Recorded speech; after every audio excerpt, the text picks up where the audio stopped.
Hello friends, अस्सलाम वालेकुम। पहले वीडियो में हमने 20th सेंचुरी लिंग्विस्टिक्स के बारे में हमने लेक्चर दिया था और उसमें हमने फर्डिनेंड डिसोस के बारे में कहा था कि वो एक स्ट्रक्चरलिस्ट था और उसने कुछ नोट्स लिखे थे, कुछ अहम थियरीज लिखे थे, मगर उसने अपनी ज़िंदगी के दौरान शाया नहीं किए थे। फिर उनके दो स्टूडेंट्स ने बाद में शाया किए थे। तो इसने जो बुनियादी नुकात उसमें डिस्कस किए थे, तो इसमें सबसे पहला ये था कि लिंग्विस्टिक्स साइंस आर आर्बिट्ररी।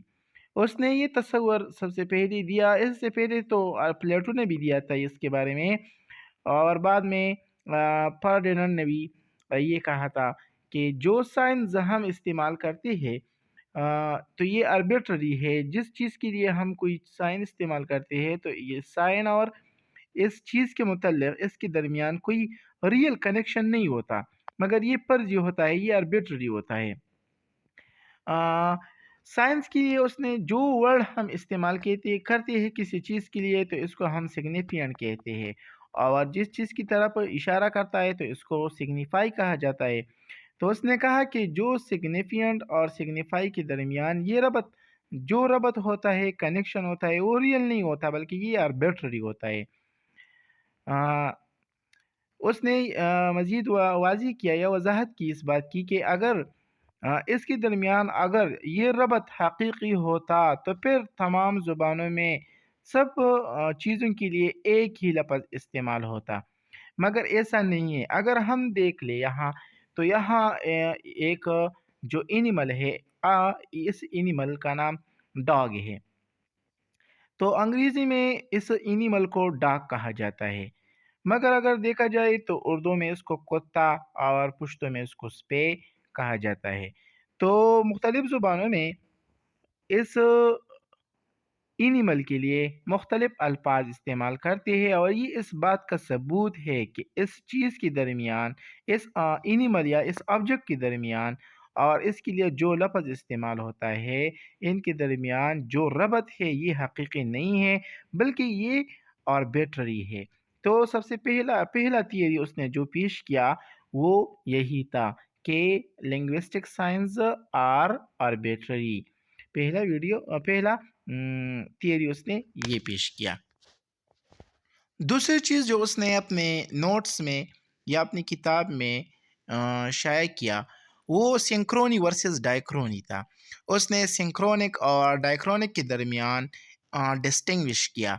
उसने कहा कि सिंक्रोनिक लिंग्विस्टिक्स और डायक्रोनिक लिंग्विस्टिक्स में फ़र्क है। Synchronic linguistics is the study of the language of the current time. अगर हम मौजूदा वक्त में किसी ज़ुबान के बारे में उसका मुतालिया करते हैं तो इसको सिंक्रोनिक लिंग्विस्टिक्स कहा जाता है। मगर अगर वक्त के साथ मुख्तलिफ़ अदवार, अगर हम किसी ज़ुबान के मुख्तलिफ़ अदवार के मुताले के बारे में मुतालिया करें तो फिर इसको डायक्रोनिक लिंग्विस्टिक्स कहा जाता है। Diachronic linguistics is the study of language over the time, यानी कि वक्त के साथ साथ ज़ुबान के मुतालिए को डायक्रोनिक लिंग्विस्टिक्स कहा जाता है। अगर हम मसलन अंग्रेज़ी ज़ुबान लीजिए, अगर इस ज़ुबान के 1400, 1300, 1200 सदी से लेकर फिर 1300 सदी, फिर 1400 सदी और इसी तरह सोआन आज तक अगर हम इसकी मुख्तलिफ़ अदवार का मुतालिया करें तो फिर ये डायक्रोनिक लिंग्विस्टिक्स इनको कहा जाता है। तो दूसरी चीज़ के बारे में जो उसने दूसरी थियरी जो उसने अपने नोट्स में इसकी वजाहत की थी, तो वो सिंक्रोनी वर्सेस डायक्रोनी या synchronic linguistics versus diachronic linguistics है। उसके दौर में यानी कि 20वीं सदी में डायक्रोनिक लिंग्विस्टिक्स को ज़्यादा रुझान हासिल था, यानी इसके बारे में ज़्यादा इन्वेस्टिगेशंस या रिसर्च इसके बारे में ज़्यादा हो रही थी। तो दूसरी चीज़ जो उसने वाज़े अपने नोट्स में वाज़े किया तो वो सिंक्रोनी वर्सेस डायक्रोनी थी। तीसरी चीज़ सिंटैग्मेटिक वर्सेस पैराडिग्मेटिक रिलेशनशिप। उसने इस टर्म के बारे में, इस इस्तिलाह के बारे में وضاحت کی کہ سینٹیگمیٹک ریلیشن کیا ہے اور پیراڈگمیٹک ریلیشن شپ یہ کیا ہے. Syntagmatic relationship is the study of words in a linear or a horizontal direction. ہم کسی ورڈز کے اگر اس کی لینئر یا ہاریزنٹل ڈائریکشن میں اس کا مطالعہ کرے تو یہ سنٹیگمیٹک ریلیشن شپ میں آتا ہے. یہ مثال کو دیکھیے، ہی از اے گڈ ڈاکٹر. تو اس مثال میں یا اس لائن میں ہی اور از کے درمیان جو ربط ہے، جو ریلیشن شپ ہے، اسی طرح از اور اے کے درمیان اور اے اور گڈ اینڈ ڈاکٹر، ان الفاظ کے درمیان جو ربط ہے، جو ریلیشن شپ ہے، تو اس کو سنٹیگمیٹک ریلیشن شپ کہا جاتا ہے. سنٹیگمیٹک ریلیشن شپ یہ لینئر یا ہاریزنٹل لائن میں یا ہاریزنٹل ڈائریکشن میں الفاظ کے درمیان ریلیشن شپ کی وضاحت کرتا ہے یا اس کی ریلیشن شپ کو واضح کرتا ہے. اس کے برعکس paradigmatic relationship is the vertical study of words of same category. Paradigmatic relationships اس کے برعکس ہوتا ہے، یہ ورٹیکل ریلیشن شپ ہوتا ہے. مثلا اگر ہم دو سنٹینس لے لیں، یہاں میں نے اس کا مثالی دیے ہے.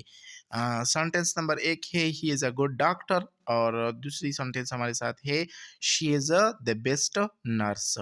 تو ان دو سنٹینس میں اگر دیکھیں تو ہی اور شی یہ سیم کیٹیگری کے ورڈز، سیم کیٹیگری یا سیم کلاس کے الفاظ ہے.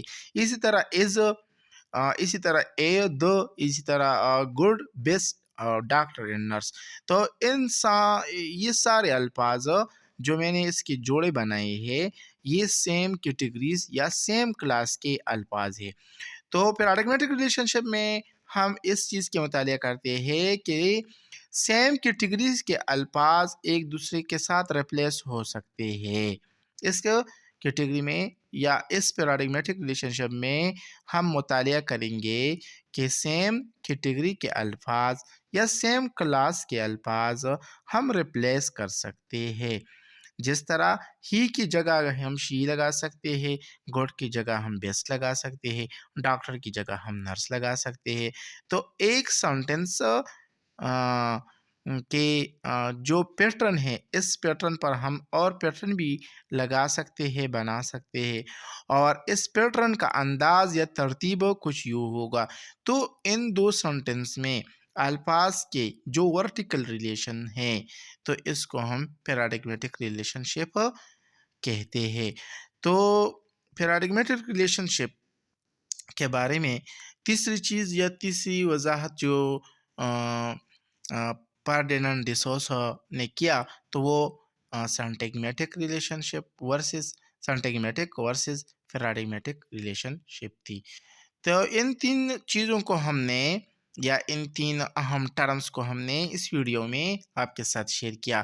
باقی رہ گیا ایک اور ٹرم اور وہ ہے لینگ ورسز پیرول. تو اس کے لیے ہماری دوسری ویڈیو آنے والی ہے. اگر آپ اس میں انٹرسٹ رکھتے ہو تو کائنڈلی اس کو بھی دیکھ لیں. Thanks for watching.